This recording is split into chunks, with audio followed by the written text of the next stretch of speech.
to the Erica Glessing Show. This is Erica Glessing, and you're joining me. I'm so excited today. It is actually February 20th, and I'm recording on February 20th. It is spring break for my kids, and it's President's Week, which has been a very interesting week for me. I wanted to just talk today to you about how to start a podcast, because I get this question so much, and I thought I'll just make a show where I do 8 minutes around how to get going on your own podcast. So I call it Prospect When You Are Podcasting, after my first book, which was called Prospect When You Are Happy. Because for my podcast, its job is to bring light to authors and bring light to entrepreneurs and help people who are doing good work in the world get more known and get more seen. This is something I feel really strongly about and very passionate about. I'm very committed to helping people get seen and get known and get heard, and I love sharing. So for me, I started with the vision in 2016. I had just been on the Entrepreneurs on Fire podcast with John Lee Dumas, and it was a really exciting experience for me to get on his show. And so after I went on his show, of course, I need podcast myself, and it made a lot of sense to me to interview authors that I had published or authors whose work I loved in the world, being sort of an original library, freak from as a kid, where basically the library was my home.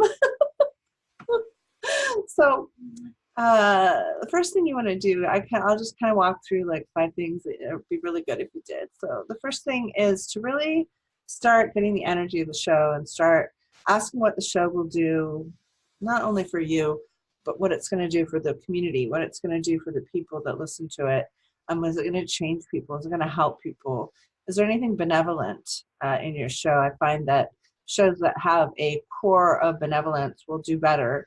If someone has a mission to educate people or help them motivate, or I'm just talking to someone now about he's a digital marketing person, but I'm talking to him about he really wants to help people get motivated to change their lives and to know that they can, and to start, making more money, doing good work in the world, not be criminals. That's one of his missions. So we look at that, like, what is the core value of your show? What is its kind of like chi? More clarity. And some people just get stuck there. And so what I would say is don't make the show until you do have some clarity on the chi of the show and what it wants to be and what it wants to do. People ask a lot, how long should it be, Erica? And they ask me the same thing about books, which cracks me up because there is no right answer. So a very good 30-page book is much better than like a horrible 400-page book, right? So my show wanted to be 8 minutes, just very interesting. When I visioned it, my mom was in television, and 3 8-minute interviews on television are actually considered pretty long interviews. Isn't that interesting? They're not considered short. But in podcast land, a lot of the shows are 45 minutes or 30 minutes or 20 minutes. So I'm just going to tell you something funny about that is people binge listen. So they don't really care that much. Like someone who likes 10-minute shows, someone likes 20-minute shows, someone likes 1-hour shows, you can have a 90-minute show that's popular. So I'd say probably the most common by far is 20 minutes, but not everyone wants to have a 20-minute show. So just kind of like tune into your audience. I'm working with a couple of moms right now. They're very independent working moms. And we're looking at maybe 15 minutes because we're thinking someone who has small children, they're on the go. 15 minutes is a nice length of a show. And we just kind of got clarity that felt really good. So the right answer for your show is not going to be something you're going to find like in some cookie cutter. People want cookie cutter recipes. And to be honest, the best shows are going to be in alignment with you. They're not going to be in alignment with anyone else. So first of all, really tune into your own yeses. And you're going to feel the yes kind of in your body. Like when something's a yes, you kind of feel it. It's different than when it's a no. Very different energy. Think back to if you ever dated in your life and someone asked you out. Like a yes and a no are very different energy. A yes is like possibility. A no is like no way in heck. Anyhow, I'm just so pleased to tell you I'm going to do actually one of my first times I've promoted something that I've built on the show. I don't generally do that, and I probably should do that a lot more. But if you'd like to get step-by-step, I'm doing over 50 DIY videos that are going to be 2 to 3, 4 minutes each, and they're going to break down each step. of the podcast. And so you can go to theericaglessingshow.com today and get the information on that 8-week class, which starts, let's see, March 1st. But anyways, we're going to look at lead generation. How do you leverage your show on social media? I had the most brilliant guest on. She won't be on until, for you guys, till the 26th, but I interviewed her yesterday. Heather Havenwood, brilliant. And she just had so many great tips for integrating the book on Instagram. In fact, right when I was interviewing her, she popped her phone on and she pointed it at me, which was kind of unexpected and funny, and said, hey, I'm here with Erica, hey, check out our show next week. So I think that was a best practice when you're involving and connecting to your tribe as you're doing your show. So it doesn't really seem fake. It just seems kind of interesting, right?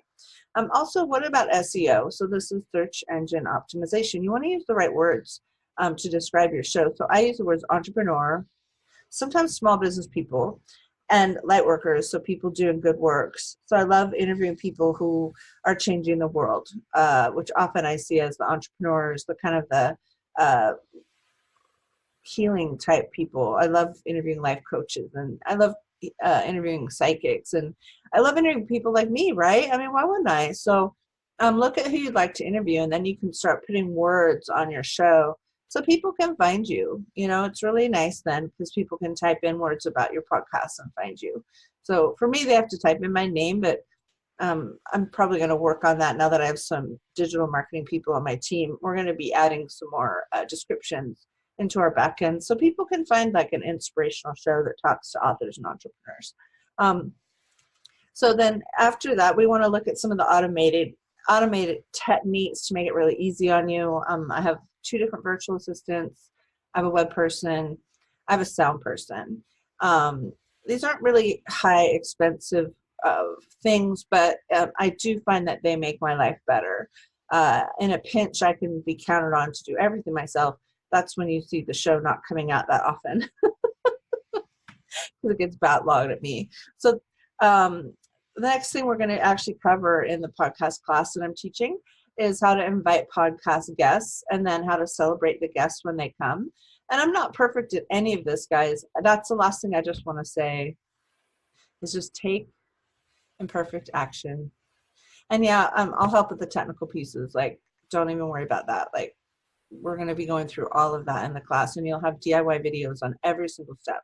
So we're going to make it really, I think my kids could definitely take my class and have their own podcast. It's going to be taught like for anyone. Although there'll be some higher end lead generation pieces in it, but it's going to be basically for the tech stuff, it's going to be as if you don't even know much more than how to turn on your computer because I'm not a techie. So we're going to make it super friendly for the non-techies. And then if you are techie and you come in my class, hey, I might put you on stage and let you help the group. So theericaglessingshow.com. My next class starts March 1st. It's called Prospect When You're Podcasting, How to Start a Podcast, the ROIs with Erica Glessing. And it's really all about starting your podcast. And I'm really glad you came today. I'm glad you listened. We have some amazing guests coming next week. I wanted to give you a heads up. We have Jessica Riverson. She's going to talk about the feminine CEO. She's fantastic. As I said, I have Heather. And Heather, you can ask Heather Ann. She has a bot. She's amazing. She talks about how to develop your influence. I have her coming next week. And then, you can always look through my back guests. I have beautiful people like Matt Kahn came on my show, and Glenise came on my show, and Maggie Emerson came on my show. A beautiful guest. So if you ever just feel like you need to pick me up, why don't you just wander through my archives and get 8 minutes of something good, because I'm so blessed with my guests. Well, that's about it. Have a great day, and I'll talk to you soon.